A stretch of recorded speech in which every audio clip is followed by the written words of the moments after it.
National education policy NEP 2020 കുറിച്ച് കേൾക്കാത്തവരായി ആരും ഉണ്ടാകില്ല. അതോടൊപ്പം 3 വർഷം ഉള്ള ഡിഗ്രി പ്രോഗ്രാമുകൾ 4 വർഷമായ കാര്യവും.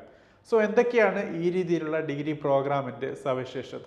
മെയിനായിട്ട് മനസ്സിലാക്കാനുള്ളത് 4 വർഷം വരുന്ന ഡിഗ്രി കോഴ്സ് നിങ്ങൾക്ക് 4 ഡിവിഷനായിട്ടാണ് പഠിക്കാനുള്ളത്. ആദ്യ വർഷം നിങ്ങൾ പഠിച്ച് ഡിസ്കണ്ടിന്യൂ ചെയ്യുകയാണെങ്കിൽ അതിനൊരു സർട്ടിഫിക്കേഷൻ കോഴ്സായും, രണ്ടാമത്തെ വർഷമാണ് നിങ്ങൾ ഡിസ്കണ്ടിന്യൂ ചെയ്യുന്നതെങ്കിൽ അതൊരു ഡിപ്ലോമ കോഴ്സായും, മൂന്നാമത്തെ വർഷമാണ് നിങ്ങൾക്ക് ഡിസ്കണ്ടിന്യൂ ചെയ്യുന്നതെങ്കിൽ തീർച്ചയായിട്ടും അതൊരു ഡിഗ്രി കോഴ്സായും, 4 വർഷം കംപ്ലീറ്റ് ചെയ്യുകയാണെങ്കിൽ അതൊരു ഹോണേഴ്സ് ബൈ റിസർച്ച് ഡിഗ്രി പ്രോഗ്രാമായി മാറുന്നു എന്നുള്ളതാണ്.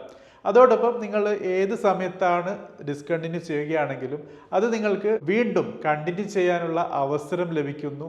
ഓരോ കോഴ്സിനും, അതായത് 1 വർഷമായാലും 2 വർഷമായാലും 3, 4 വർഷമായാലും അതിനനുസരിച്ചിട്ടുള്ള ക്രെഡിറ്റും ലഭിക്കുന്നു.